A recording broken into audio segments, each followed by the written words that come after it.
Doctor Yunus সহ তার উপদেষ্টা পরিষদের সব সদস্যের দেশ ত্যাগে নিষেধাজ্ঞা জারির নির্দেশনা চাওয়া হয়েছে। এবং ডক্টর ইউনূস যে সরকারি যে নিয়ম নীতি,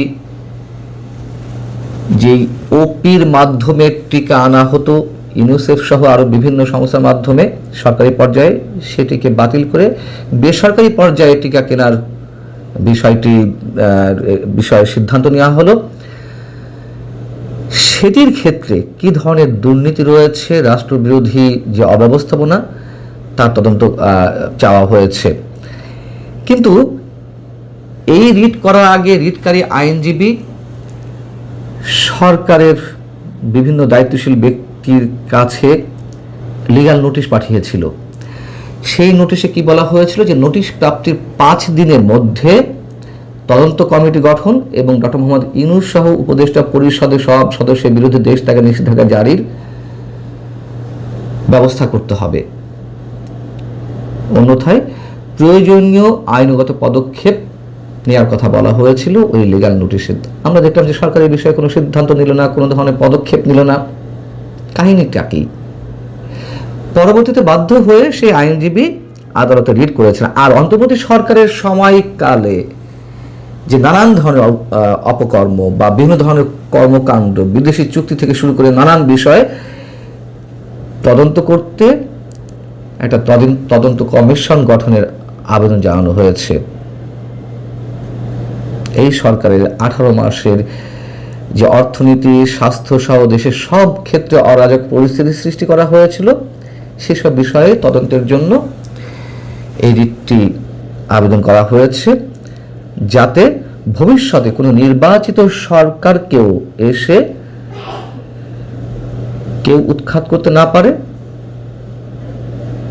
সেসব বিষয়েই আদালতের দৃষ্টি আকর্ষণ করা হয়েছে। এটি বিষয়ে বৃহস্পতিবার নির্দেশনা দেওয়া হবে।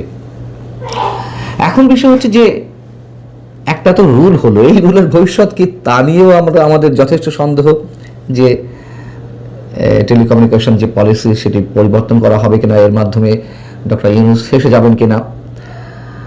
বাকি যেই রিটের নির্দেশনা দেওয়া হবে, একটি নির্দেশনা দেওয়া হবে মঙ্গলবার, হাম সংক্রান্ত যে রিটটি করা হয়েছে। আমরা অপেক্ষায় রইলাম। প্রশ্ন হচ্ছে বাকি রিট, যেটি অনেক বড় সিদ্ধান্ত, একটা বিষয় জড়িত রয়েছে, ডক্টর ইউনূসের 18 মাসের যে কর্মকাল সরকার প্রধান হিসেবে, সেইগুলোতে সরকারের যে নানান ধরনের অপকর্ম, সেসব বিষয়ে তদন্ত। আমরা কতটা আস্থা রাখবো এখন হাইকোর্টের উপরে? আর তদন্ত কমিশন বা কাদের নেতৃত্বে গঠিত হবে? একটু মনে করিয়ে দিতে চাই, আমি আবারও বলি, এখনো পর্যন্ত মানুষের আশা ভরসার শেষ আশ্রয়স্থল হচ্ছে উচ্চ আদালত, যার কারণে মানুষ চলে যায়। কোথাও না কোথাও থেকে তো পরিত্রাণ পেতে হবে। কিন্তু আমাদের হাইকোর্টের নানান বিষয় যখন আমাদের সামনে আসে, তখন আমাদেরকে আশাহত হতে হয়, একেবারে অসহায় হয়ে পড়তে হয়। একটা এক্সাম্পল দিই, আওয়ামী লীগ সরকারের সময় যে ব্যাংক খেকো এস আলম গ্রুপ, তার বিরুদ্ধে ব্যারিস্টার সাইদুল হক সুমন একটি রিট করেছিল যে তার যে অর্থ পাচার, যে নানান পর্যায়ে দুর্নীতি, তার তদন্তর নির্দেশ দেওয়া হোক। হাইকোর্ট তদন্তের নির্দেশ দিল। পরবর্তীতে কি হলো? সুপ্রিম কোর্টের প্রধান বিচারপতির নেতৃত্বে ফুল বেঞ্চ এই তদন্ত প্রক্রিয়ার যে নির্দেশ, সেটি স্থগিত করা হলো। আমাদের বিচারকেরা স্বাধীনভাবে কাজ করতে পারেন না, এই কথা নতুন কিছু নয়।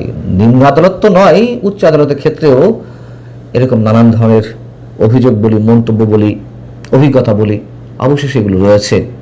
এবং একথা তো নতুন কিছু নয় যে আদালতের নির্দেশেই বিচার বিভাগ চলে। নিম্ন আদালত তো বটেই, উচ্চ আদালতের বিচারকেরাও কতটুকু স্বাধীনভাবে কাজ করতে পারেন, সরকারের বিরুদ্ধে যায় এমন কোনো সিদ্ধান্ত উচ্চ আদালতের বিচারকরা কতটুকু দিতে পারেন, কতক্ষণ দিতে পারেন, সেটা নিয়েও নানান ধরনের প্রশ্ন রয়েছে। আর এক্ষেত্রে ডক্টর ইউনূসের ক্ষেত্রে সরকার কি চায়, বিএনপি সরকার কি চায়, সেটিও মানুষের এই যে 3 মাসের যে অভিজ্ঞতা মোটামুটি স্পষ্ট হওয়া গেছে। সরকার আসলে ডক্টর ইউনূসের বিরুদ্ধে অ্যাকশন বা পদক্ষেপ কতটুকু চায়।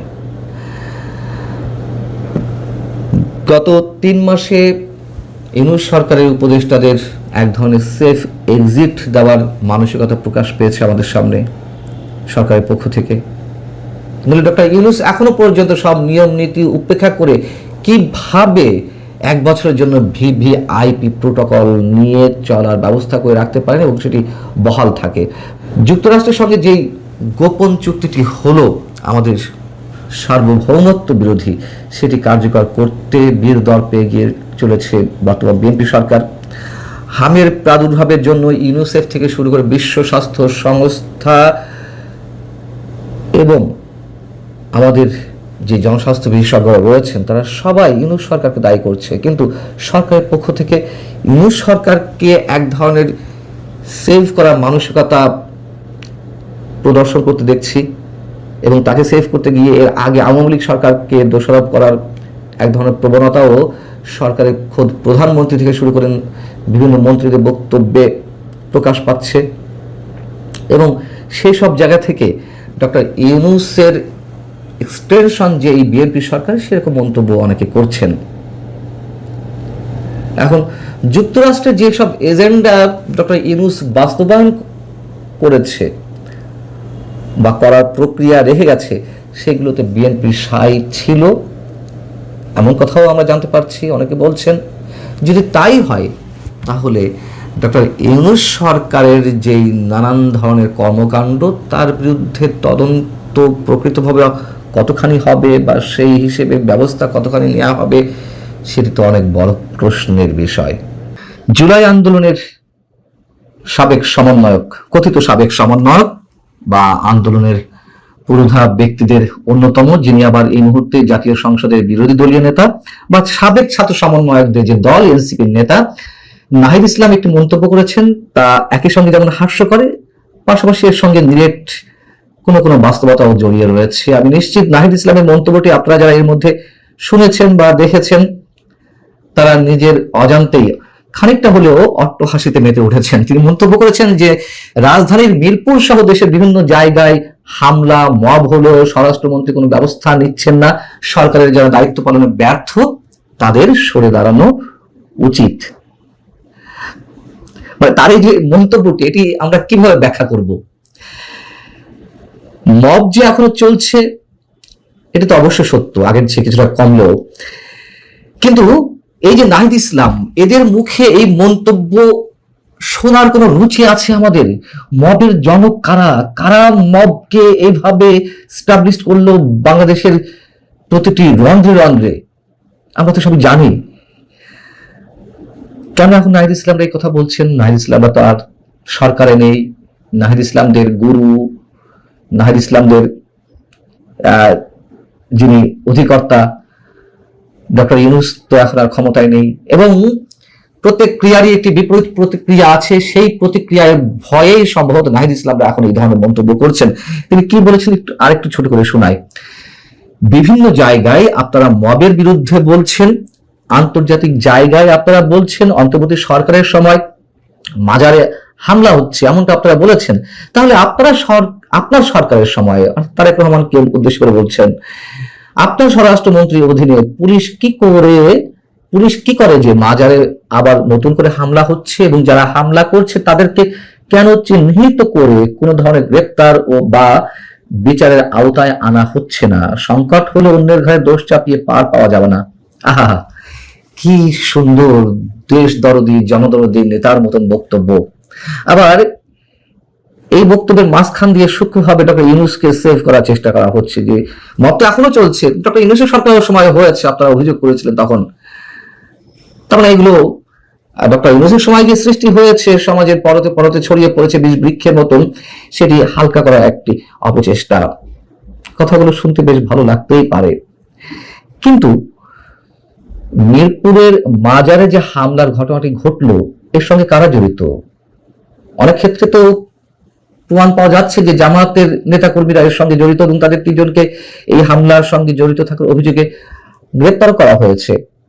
সবচেয়ে বড় কথা, এই যে নাহিদ ইসলামরা, এই যে হাসনাত আব্দুল্লাহ, সার্জিস আলমদের মধ্যে যে সাবেক কথিত সমন্বয়ক, ছাত্র সমন্বয়ক, তাদের যিনি তাত্ত্বিক গুরু ছিলেন, নানান ধরনের পরামর্শ দিয়ে এসেছেন শুরু থেকেই, তাদের চোখে যিনি সত্য দেখতে চেয়েছিলেন সেই কবি প্রাবন্ধিক ফরহাদ মজহার কি বলছেন মিরপুরে মাজার হামলাকে কেন্দ্র করে? তিনি বলছেন যে এই হামলায় জামাতে ইসলামীর জড়িত থাকার অভিযোগ উঠেছে।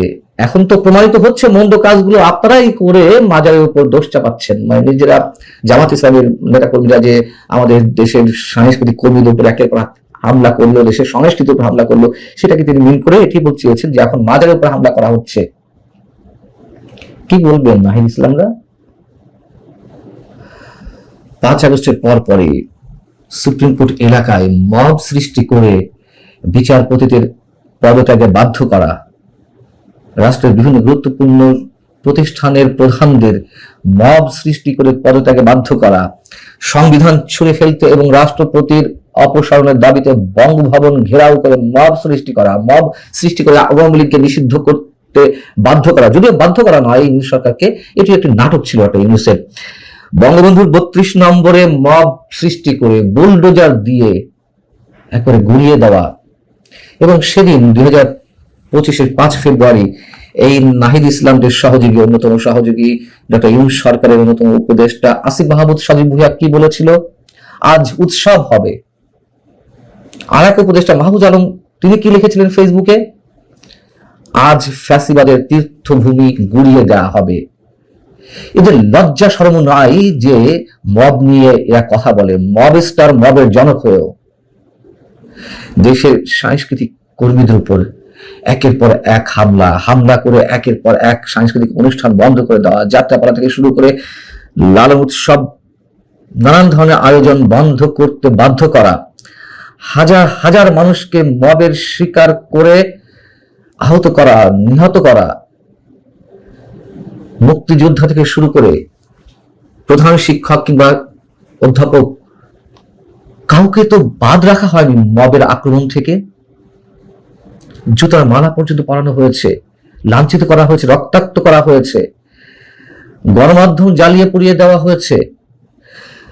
এবং 2025-এ 28 আগস্ট ঢাকা রিপোর্টার্স ইউনিটিতে মঞ্চ 71-এর যে অনুষ্ঠানটি ছিল, যেখান থেকে আমাদেরকে হেফাজতে নেয়ার নামে আটক করা হলো, তার আগে যে মব সৃষ্টি করা হলো, কারা করেছিল? অবশ্যই সেখানে এই যে এনসিপির ইন্ধনে জামাতে ইসলামের নেতাকর্মীরা, তার সাথে বিএনপির নেতাকর্মীরাও ছিল, এটুকু আমরা জানি। সবাই মিলেমিশেই তো মব সৃষ্টি করেছিল, মুক্তিযোদ্ধাদেরকে রক্তাক্ত করা হয়েছিল। অথচ এরা কখনোই, এরা এবং এদের যারা শক্তি হিসেবে কাজ করেছিল, ডক্টর ইউনূস সরকারের উপদেষ্টা থেকে শুরু করে ডক্টর ইউনূসের সাবেক প্রেস সচিব মিস্টার শফিক, তারা কখনোই এগুলোকে মব হিসেবে দেখতে চায়নি। বলেছে যে প্রেসার গ্রুপ, মানুষের দীর্ঘদিনের পুঞ্জীবিত ক্ষোভের বহিঃপ্রকাশ নাকি ছিল এগুলা। অথচ সেই ডক্টর ইউনূসের প্রেস সচিব মিস্টার শফিকও মবের শিকার হলেন। খুলনাতে গিয়ে প্রেস ক্লাবে তিনি মবের আক্রান্ত হলেন, 3 ঘন্টা অবরুদ্ধ ছিলেন। পরবর্তীতে বললেন না, এটা মব নয়, এটা তারা আলোচনা করতে এসেছিল। ডক্টর ইউনূস তো প্রথমেই বলে রেখেছিল যে ফ্যাসিস্ট উৎখাতে কথা বলো, সরকারি প্রতিষ্ঠান থেকে ফ্যাসিবাদী দোসরদের উৎখাতে কথা বলো, মব তো তোমার গ্রামে রয়েছে, তোমার ঘরের পাশে রয়েছে। কি ভয়ঙ্কর ভাবে উস্কানি দিয়েছিল এই ডক্টর ইউনূস। তো তাদেরই কি বলা যায়, যাই হোক, যা মুখে আসতে চাচ্ছিল সেটা বলা সম্ভব নয়, কোনোভাবেই সম্ভব নয়।